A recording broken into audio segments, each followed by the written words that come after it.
Program ini didanai oleh para sahabat dan mitra dari Joyce Meyer Ministries. Kalahkan kejahatan dengan kebaikan. Pikirkan hal-hal yang baik dalam hidup saudara, dan hidup saudara akan lebih indah daripada saudara memikirkan sesuatu yang tidak saudara miliki.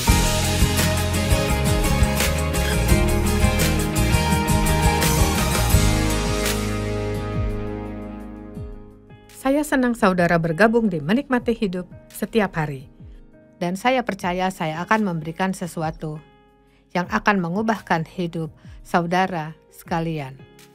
Kalau saya bilang saya punya sesuatu yang bisa mengubahkan hidup saudara, saudara pasti mau mendapatkan sesuatu ini. Dan yang akan saya sampaikan adalah sesuatu yang sangat berdampak. Walaupun hal ini sangat sederhana, mari membahas tentang bagaimana kita bisa fokus pada hal-hal baik dalam hidup. Alkitab berkata, aku memberikan padamu baik dan jahat, berkat dan kutuk, hidup dan mati, pilihlah kehidupan, pilihlah yang baik. Jadi, kita punya pilihan setiap hari. Hari ini saya ingin berbicara tentang bagaimana saudara bisa memilih hal yang benar. Ada banyak hal yang baik yang terjadi di dunia ini dan di hidup saudara dan di hidup saya, tapi juga banyak hal buruk yang terjadi di dunia ini. Dan saudara tahu sekarang mungkin sangat banyak, lebih banyak hal buruk yang terjadi. Dan kita tidak terbiasa. Tapi masih banyak hal baik yang terjadi, maka kita harus memilih itu dan fokus pada hal itu.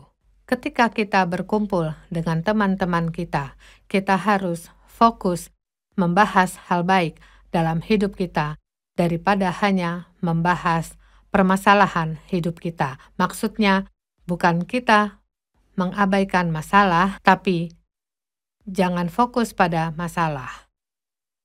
Fokuslah pada hal baik. Ibrani 12 ayat 2 berkata, lakukan dengan mata tertuju kepada Yesus, yang memimpin kita dalam iman, dan yang membawa iman kita itu kepada kesempurnaan, yang dengan mengabaikan kehinaan tekun memikul salib ganti sukacita. Saya suka versi yang lebih jelas, yang berkata, tidak melihat pada gangguan, tapi pada Yesus yang memberikan iman pada kita. Kita bisa memilih fokus kita, apa yang akan saudara fokuskan hari ini, hal baik yang bisa menyemangati dan membangun, atau hal yang akan membuat saudara lelah, putus asa, dan tersiksa. Kita harus bersukacita. Saya kasih contoh. Kita yang mencintai Yesus, kita ingin bertumbuh, kita ingin berperilaku seperti Allah. Kita harus menginginkan itu. Dan seiring pertumbuhan, kita akan berkembang, tapi masih ada hal yang harus diperbaiki, selalu ada yang salah dan ada yang benar dalam kita. Dan kita harus menghargai proses yang kita buat daripada fokus pada hal yang perlu diperbaiki. Semakin kita fokus, apapun yang kita lakukan dengan fokus akan membuahkan hasil. Dan sejujurnya, saudara bahkan bisa menghilangkan masalah kecil yang seharusnya tidak menjadi masalah dalam hidup saudara. Beberapa orang berpikir, saya menjadi sombong kalau membicarakan progres. Tidak, kalau saudara bersyukur pada Tuhan atas itu, sadar bahwa saudara tidak bisa mencapai itu tanpa Tuhan. Dan bahkan menurut saya, fokus pada progres adalah ucapan syukur. Roma 12:21, dan ini salah satu ayat favorit saya, dan ini memberikan saya kekuatan. Kita telah menang. Janganlah kamu kalah terhadap kejahatan, tetapi kalahkanlah kejahatan dengan kebaikan. Saudara lihat, Tuhan memberikan kita pilihan. Bagaimana respon saudara ketika saudara mengalami masalah? Apakah saudara akan mengeluh terhadap masalah, atau apakah saudara akan mengalahkannya dengan cara melakukan kebaikan untuk orang lain? Saya tentunya suka kalau iblis sedang mencobai saya. Tapi firman Tuhan mengajarkan saya bahwa cara terbaik untuk mengalahkan iblis adalah daripada bersikap buruk seperti yang iblis mau, yang merugikan, saya memilih untuk melakukan kebaikan untuk orang lain. Saya percaya berjalan dalam kasih adalah bentuk termulia dari peperangan rohani yang bisa kita lakukan. Jangan biarkan kejahatan menang, tapi kalahkanlah dengan kebaikan. Saudara tahu kalau ada ruangan yang sangat gelap, dan saudara masuk dengan membawa lilin, kegelapan itu akan kalah. Itulah yang dinamakan baik dan jahat. Memang ada hal buruk, tapi itu tidak lebih kuat dari hal baik. Karena apa yang dimiliki Tuhan lebih kuat daripada yang dimiliki oleh iblis. Jadi kalau kita berfokus pada Tuhan dan segala hal baik yang Tuhan berikan pada kita, maka kita bisa mengalahkan hal buruk yang terjadi dalam hidup kita. Saudara tahu ada cerita dalam kitab Lukas 15 tentang anak yang hilang. Tapi cerita itu bukan hanya tentang anak bungsu, tapi juga tentang anak sulung. Terkadang kita berpikir kita menceritakan kisah si anak bungsu, seorang yang masih muda yang meminta bagian warisan dari ayahnya karena ia ingin pergi keluar kota dan hidup sendiri dan melakukan yang dia mau. Dan itu hal yang normal untuk anak muda. Mereka sangat ingin pisah dari orang tuanya dan hidup sendiri. Dan akhirnya mereka sadar bahwa itu tidak seenak yang mereka bayangkan karena mereka harus bertanggung jawab terhadap diri mereka sendiri, membayar tagihan, mengurus urusan mereka. Tapi satu sisi mereka membutuhkan itu agar mereka bisa hidup mandiri. Dalam kisah, si anak bungsu meminta bagian warisan saat ayah masih hidup sama dengan berkata, "Ayah, aku mau ayah mati." Itu perilaku yang sangat tidak sopan. Tapi ayahnya menuruti kehendak anaknya dan anaknya pergi ke negeri yang jauh dan menghabiskan hartanya untuk mabuk dan perempuan, dan akhirnya dia kehilangan semua harta yang ia miliki, dia menjadi miskin, dan kemudian bekerja untuk peternak babi. Dia menjadi sangat menderita, dan Alkitab berkata dia merasa bersyukur kalau dia bisa makan makanan babi, tapi dia tidak diberi apa-apa. Jadi ketika itu Alkitab berkata dia akhirnya sadar, saya suka ini, dia akhirnya sadar dan berkata, "Aku tahu apa yang harus kulakukan, aku akan pulang kepada ayahku, dan aku akan berkata, 'Ayah, aku tidak layak menjadi anakmu lagi, aku akan senang jika aku bisa bekerja menjadi pelayan ayah.'" Maka dia kembali ke rumah dengan pemikiran itu dan dengan rendah hati berkata, "Ayah, aku tidak layak mendapat apapun, aku bahkan tak layak untuk diampuni, aku tidak layak diperlakukan baik, tapi izinkanlah aku pulang." Dan Alkitab berkata ketika si bungsu mulai terlihat, ayahnya lari menghampirinya dengan tangan terbuka dan menyambutnya. Ya, orang tua juga seharusnya tidak berlari, itu dianggap tidak layak dan aneh. Tapi sang ayah sangat menunggu-nunggu kedatangan anak bungsunya dan berkata, "Mari kita rayakan, sembelih anak lembu terbaik, pakaikan jubah terbaik, pakaikan perhiasan terbaik, pakaikan alas kaki terbaik, dan kita buat pesta." Sekarang, ini hal luar biasa yang ingin saya sampaikan pada saudara. Dari semua yang bisa sang ayah katakan untuk anaknya, "Nak, kau telah menghancurkan seluruh hidupmu, hartamu hilang semua, kau membuang waktumu, kau membuang uangmu, kau melakukan kesalahan terbesar dalam hidupmu." Tapi tidak demikian. Saudara mengerti, sang ayah tidak mengatakan semua itu. Ayahnya hanya ingin merayakan satu hal baik yang terjadi di antara semua hal buruk. Ayo, kita bisa belajar sesuatu. Dari semua hal buruk, sang ayah hanya fokus pada hal baik, yaitu anakku telah pulang. Bisakah saudara pikirkan satu hal baik untuk dirayakan? Dari semua hal buruk yang terjadi, pasti ada satu hal baik yang bisa saudara rayakan. Lalu, sang ayah berkata, "Mari kita rayakan." Dan setelah membaca Alkitab, saya yakin bahwa Tuhan suka untuk berpesta. Tuhan ingin kita bahagia, Tuhan ingin kita tertawa, Tuhan ingin kita senang, dan agar kita merayakan sesuatu. Dan menurut saya kita harus berbahagia. Tapi anak sulungnya tidak ingin merayakan pesta. Dia berkata, "Aku tidak. akan ikut. Ayahnya menjawab, ayo ikut rayakan. Dia berkata, aku tidak akan ikut. Saudara tahu kenapa? Karena anak sulung hanya fokus pada kesalahan adiknya dan perlakuan ayahnya yang tidak adil terhadap adiknya. Dan lagi pula, si sulung telah setia melayani ayahnya dan melakukan semua yang benar, sementara anak satu lagi, dia bahkan tak menganggapnya adik. Dia menghamburkan semua harta pada wanita dan tidak melakukan ini, melakukan itu, semua yang tidak benar. Sementara kau tidak pernah memberikan aku pesta. Sang ayah berkata, anakku, kau telah bersamaku selama ini dan memiliki semuanya. Tapi si sulung tidak mau merayakan karena dia iri dan lebih fokus pada hal buruk. Mungkin beberapa dari saudara ada yang tidak berbahagia karena saudara hanya fokus pada hal buruk yang terjadi. Semua hal buruk tentang pasangan saudara, semua hal buruk tentang anak saudara, semua hal buruk tentang pekerjaan, semua hal buruk tentang rumahmu, tetangga, teman saudara. Saudara tahu, bersikap buruk akan menghancurkan hidup. Saya dulu orangnya sangat negatif. Saya mengalami banyak sekali hal buruk dalam hidup saya yang mengubah saya menjadi orang yang skeptis, yang tidak pernah menantikan dan menginginkan hal baik karena hanya akan membuat saya kecewa. Jadi saya hidup hanya menunggu hal buruk untuk melanda hidup saya. Maksudnya saya sangat negatif sampai saya berkata kalau saya memikirkan hal baik terus otak saya akan kram.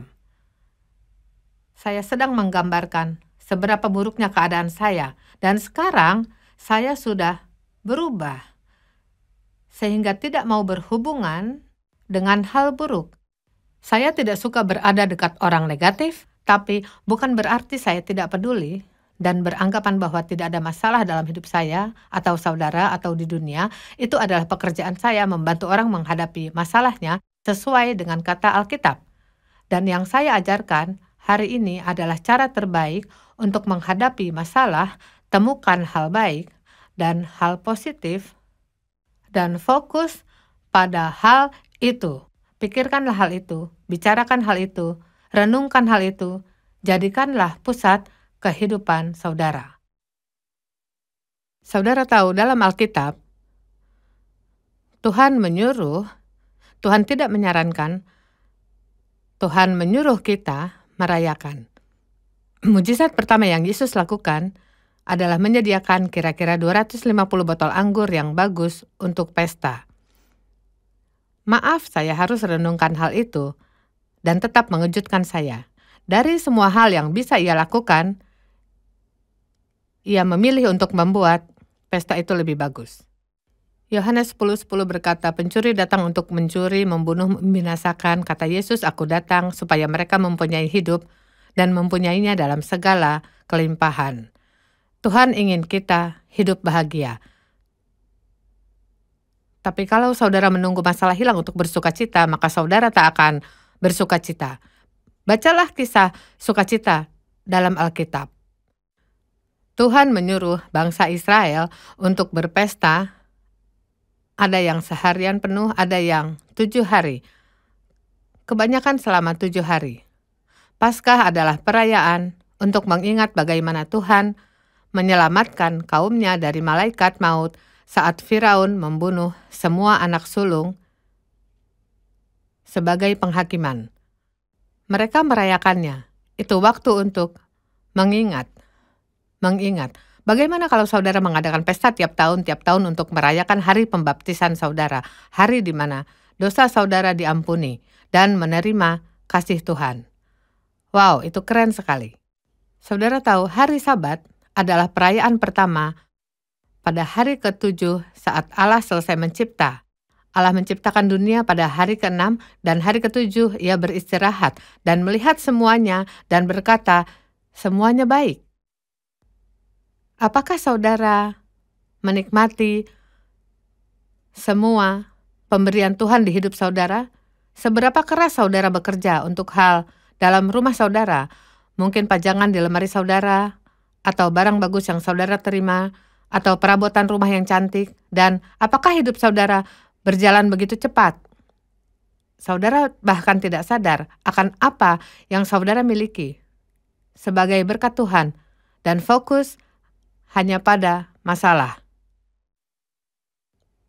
Perayaan roti tak beragi mulai setelah Paskah dan bertahan selama 7 hari, lalu perayaan buah pertama, lalu hari Pentakosta, lalu perayaan trompet, dan mereka tidak membuang terlalu banyak hari tanpa sesuatu untuk mereka rayakan. Dan setiap kemenangan atau hal baik terjadi, mereka berpesta. Saat Tuhan memakai Ester untuk mengalahkan Haman dan menyelamatkan orang Yahudi dari pembantaian, mereka membuat pesta yang berlangsung lama. Saat Nehemia menyelesaikan tembok yang Tuhan suruh ia bangun untuk menjaga seisi kota, mereka merayakan keberhasilan mereka. Dan sekarang ini, saat saya isi acara TV, itu kerja keras. Saya merasa lelah saat selesai dan saya sudah berbicara di sini selama 4 jam dan saya bekerja keras dan merasa lelah. Dan tadi pagi saya dan Dave ngobrol tentang apa yang akan kita makan hari ini. Apakah kita mau beli burger yang ada di dekat rumah dan makan di rumah, atau barbecue dan makan di rumah? Dan itu sering kita lakukan, atau kita mau makan di luar. Awalnya saya berpikir beli makan di luar dan makan di rumah. Tapi kemudian saya pikir, atau kita akan pergi makan di luar untuk merayakan kerja keras saya. Maksud saya, bukan kita menaruh balon di meja dan bilang, saya telah bekerja keras hari ini, mari kita rayakan. Tapi hati saya akan bersuka cita sesuatu yang akan saya nikmati. Merayakan progres yang saya buat hari ini. Saudara tahu, kalau saudara lebih sering merayakan apa saja yang saudara nikmati, mungkin hanya duduk dengan secangkir kopi, mungkin hanya berendam, mungkin pergi untuk bermain golf. Apapun itu, kalau saudara tidak pernah merayakan sesuatu, hidup saudara akan penuh dengan kemarahan, penyesalan, dan yang akan saudara lihat adalah hal-hal buruk. Perayaan membuat semua hal dalam hidup kita seimbang. Apakah saudara merasa lebih baik? Saya harap iya. Belajarlah merayakan keberhasilan, kecil ataupun besar. Saat saya sungguh-sungguh menjadi Kristen, walaupun saya telah menjadi Kristen sejak lama, pergi ke gereja, saya sadar saya sudah lahir baru. Tapi ketika saya sungguh-sungguh berjanji untuk mengenal Tuhan lebih dalam, belajar tentang Tuhan, dan berperilaku seperti Yesus, entah kenapa, saya dan Dave tidak lagi melakukan hal menyenangkan. Kita keluar dari semua hal duniawi. Kalau itu bukan lagu rohani, kita tidak ingin mendengarkannya. Tak ada waktu untuk hal yang tak berguna. Kita sibuk menjadi Kristen sejati. Saudara tahu apa yang terjadi? Saya menjadi anak sulung dalam kisah Lukas 15. Jangan seperti si sulung.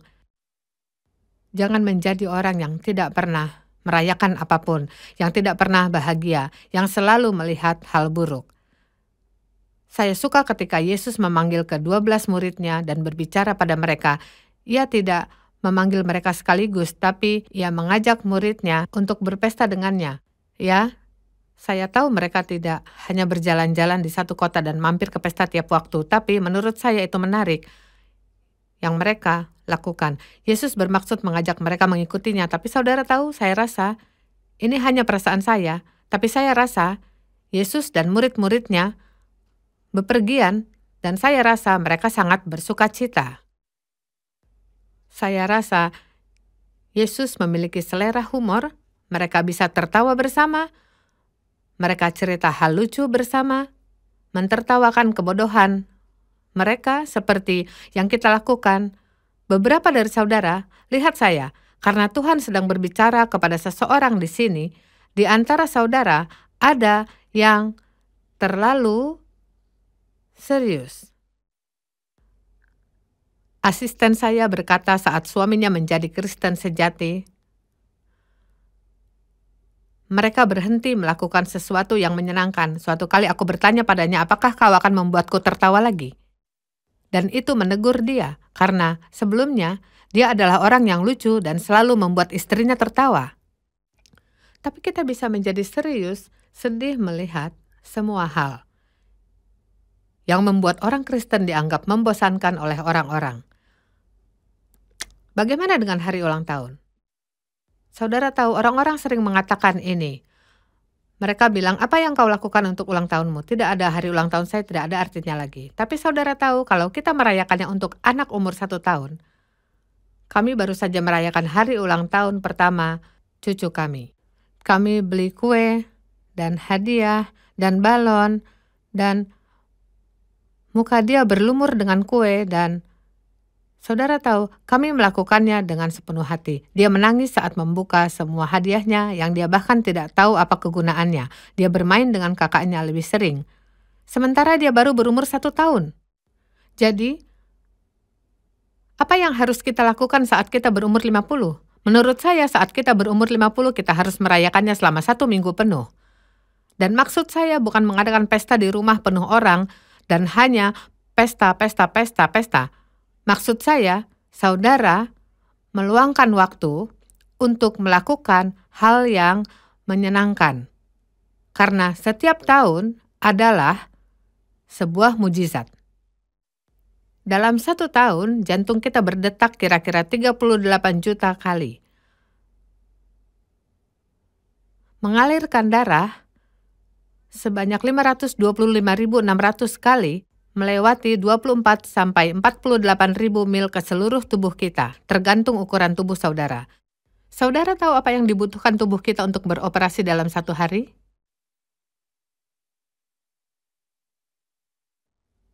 Kita dibuat dengan sangat luar biasa. Rayakanlah hidup saudara, karena Tuhan membebaskan saudara dari begitu banyak masalah. Salah satu anak perempuan saya menyukai makanan penutup lebih dari yang seharusnya, tapi yang dia lakukan untuk merayakan kerja kerasnya yang telah lama ia persiapkan di kantornya, dia ingin makan makanan penutup.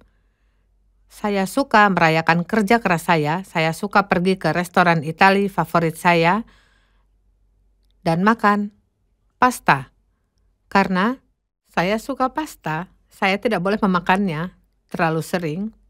Tapi saat saya ingin merayakan sesuatu, itulah yang akan saya lakukan, duduk bersama seseorang dan memiliki perbincangan bermanfaat sambil makan pasta. Tapi tidak semuanya, hanya sampai saya kenyang. Dave suka bermain golf. Ginger, yang sering saudara lihat bersama saya, dia suka mendaki. Mendaki bukan sebuah perayaan untuk saya, itu siksaan. Tapi dia menyukainya. Asisten saya suka pergi ke Disney World. Dia sudah mengunjungi tempat itu kira-kira 75 kali. Saya beritahu, saya akan memiliki masalah dengan tikus itu kalau saya berkunjung sebanyak 75 kali. Semua orang suka hal yang berbeda, dan saudara harus melakukan hal yang saudara nikmati untuk merayakan kemenangan dalam hidup saudara. Saudara bisa merayakan hal seperti, aku sudah selesai membersihkan rumah, rumahku sudah bersih, tamanku sudah bersih, melunaskan mobilku, berat badanku turun, aku telah berolahraga selama 1 tahun. Kita memiliki hal yang bisa dirayakan, tapi tidak kita lakukan. Saudara tahu, saudara boleh bersenang-senang sesekali. Sesuatu yang saudara dapatkan tak harus sesuatu yang saudara sangat inginkan. Hal kecil itu penting. Janda itu memberikan persembahan kecil yang disebut tungau janda, dan itu dibicarakan sampai sekarang, dan banyak orang yang memberikan uang lebih banyak daripada janda itu, tapi Tuhan menghargai pengorbanan. Hal kecil. Lakukan apa yang bisa dilakukan dan Tuhan akan melakukan yang tak bisa kita lakukan. Dan jangan lupa untuk merayakan dan fokus pada hal baik dalam hidup. Fokus pada hal positif dalam keluarga saudara. Hal baik tentang suami saudara. Hal baik tentang istri saudara. Hal baik tentang anak-anak saudara. Hal baik tentang pekerjaan, setidaknya saudara punya kerjaan. Saudara tahu kalau suami saudara memberi lebih perhatian pada saudara, mungkin ada perempuan yang ingin memiliki pasangan untuk mendampinginya. Sangat banyak dalam hidup kita yang bisa kita syukuri dan rayakan. dan bersuka cita, tapi kita perlu memperhatikannya.